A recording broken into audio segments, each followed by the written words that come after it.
Hi, this is Sam and welcome to Logic. Since I'm still taking a bit of a summer break at the moment, I am not shooting any new videos, so for today's advanced vocabulary lesson, I thought I'd take the most interesting snippets from previous videos and put them all together into a compilation of vocabulary fun facts. If you've been following my channel for a while, this will give you the chance to test yourselves and see how much you remember from those videos. If you're new, this will give you a little insight into what my channel is about.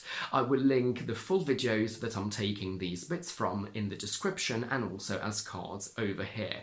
So if your curiosity is piqued, you will easily find the full explanation of the topics. You can fracture your bone as a verb, and there's a fracture in your bone as a noun. A fracture is exactly what I have here. When I fell flat on my face, I instinctively brought my hands forward to protect my face, and that's how my fracture occurred. A hairline fracture is a very thin one, and a stress fracture is a fracture that occurs because you overuse one of your bones. A cut is a small, shallow injury caused by a sharp object, for example, a knife, and a gash is a very deep cut. A wound, or to wound someone, is a deeper injury caused by a bullet, a weapon, a knife, a bomb.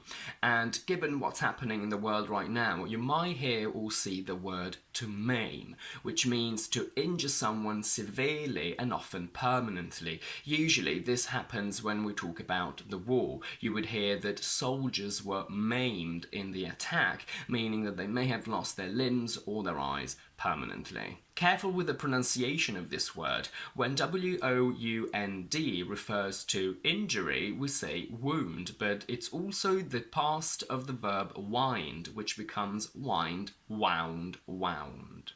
A bruise is a purple mark that occurs when you've been hit and blood starts leaking under your skin. It also appears on fruit after it's been hit. His ego was bruised when he didn't get the job means that not getting the job made him feel less confident about himself. If you bump your head on the shelf, the area of your skin involved rises a little bit, giving you a bump. The least serious of all these injuries is when you bark, graze or scrape, for example, your knee, meaning that the area of skin around your knee breaks slightly because you've rubbed it against something. We will analyse these three words individually because they have a lot of incredible and unrelated meanings. Apart from breaking your skin, to bark is when a dog makes its loud woof, woof sound. And in a crime film, if I'm a suspect in a police investigation and I say to the police that if they think I have anything to do with the crime, they're barking up the wrong tree because I wasn't even in the country when it happened, I'm basically telling the police that they're going about finding a solution or information the wrong way because I couldn't have committed the crime since I wasn't even here. If he barks out at me and leaves the room every time I try to talk to him, it means that when I do try to talk to him, he says something quickly in a very loud voice and then storms off. Bark as a noun is the loud noise of a dog, and someone's bark is worse than their bite is an idiom that we use to say that someone is less unpleasant and difficult than they seem. And the very interesting thing about this word is that bark also refers to the outer layer of a tree. For some weird reason, England is notorious for not being a nice holiday destination, but I want to dispel this false myth because it couldn't be further from the truth. Now, obviously, if your benchmark for a good holiday is the Maldives, then I'm the first one to tell you that England can't quite measure up to that, because let's face it, England, like most other countries in the world, can't hold a candle to the Maldives. But if you lower your expectations ever so slightly and level the playing field, you will see that England is not to be sniffed at. I understand people's reticence about considering England a holiday resort very likely hinges on the weather, and I can't point blank dismiss that as an absurd theory because it's true that the weather does play up a bit over here, but I don't want to paint the whole country with the same brush.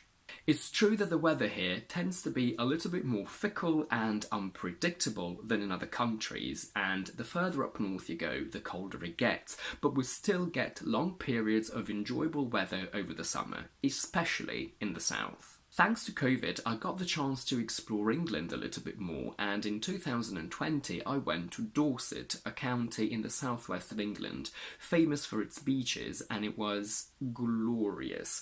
I started in a little town called Swanage, then went to Weymouth, and then ended my holiday in Bournemouth, which some of you may know as a university city.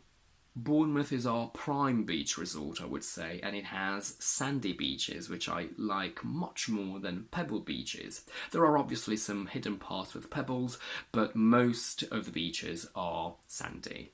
The weather was sensational. It was consistently hot, but in an enjoyable way, and I can't quite describe the feeling of relief that engulfed me when I realised that I did not have to be scared of the sun anymore. In Italy, I hate the feeling of the sun on my skin because it's unbearable, whereas in England I love it because it's a positive and enjoyable heat, and for the first time in my life I actually lay on the sand without a parasol and I basked in the sun.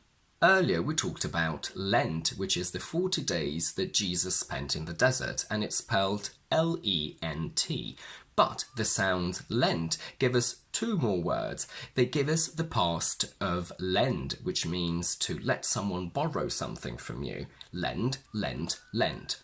And especially in British English, they also give us the past of lean. We have lean, lent, lent, but it's spelled as L-E-A-N-T, which means to move your body in a specific direction, more or less like that.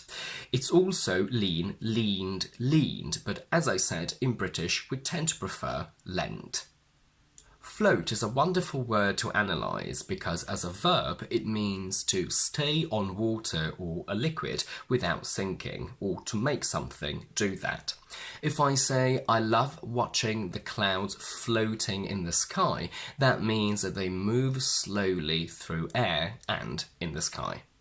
She floated around the room and everyone was in awe of her means that she was walking very lightly, gracefully and slowly. The smell of his cake floated all the way into my room means that the smell moved from one room to another, and we can also apply that to sound. The company will be floated on the stock market means that this company will start selling its shares to the public for the first time. He started floating the idea of moving in together a few months ago means that he suggested that idea or plan to see how I felt about it. Whatever floats your boat is an informal expression that we use to say that you are free to do whatever you want and like. We're now going to have a look at the words stem and stalk, and as you can see in the picture there is a botanical difference between these two, but in normal spoken English we use them as synonyms to indicate the stick that sustains a flower. Stem is also the long, thin stick in a wine glass that connects the base to the top, from which we get long-stemmed glasses or short-stemmed glasses. In linguistics, it also refers to the part of a word that never changes, usually at the beginning. So if we take the word live, L-I-V is the stem because it never changes, then we can add E, we can add ing, we can add ed.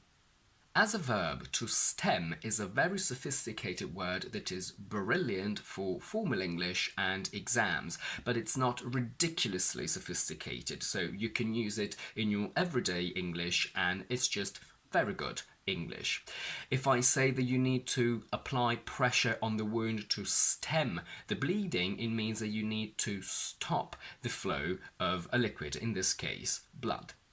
These measures are aimed at stemming the flow, tide, flood of youth crime means that they are aimed at stopping this situation, so youth crime from developing, from continuing.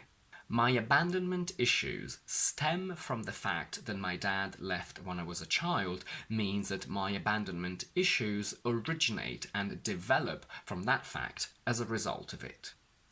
Although in normal spoken English we use stem and stalk basically interchangeably, when we talk about celery, for example, we don't say stem, but we say celery stalks.